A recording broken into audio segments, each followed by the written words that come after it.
interesting that many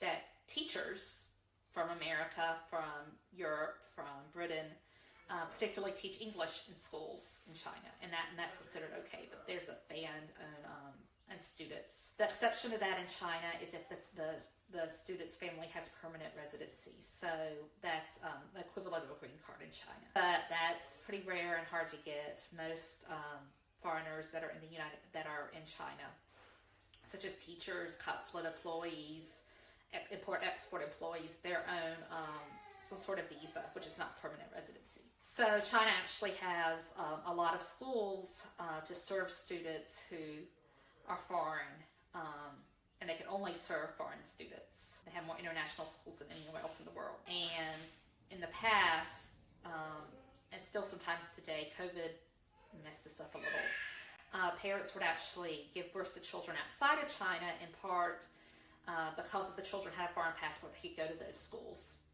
those international schools. But anywhere else in the world, there's usually not a total ban on immigrant students or a charge for tuition. The students are usually accepted into the schools. And in some of the countries that are highest performing according to world rankings, there's actually really big immigrant populations, particularly in these city-states like Hong Kong and Macau. There's really large immigrant populations. And the research shows that in most cases, immigrant populations can on average do better than native-born populations, and so immigration is actually encouraged in many of these countries. In places like Canada and many places in Europe, immigrants will do better than native-born students on a variety of tests.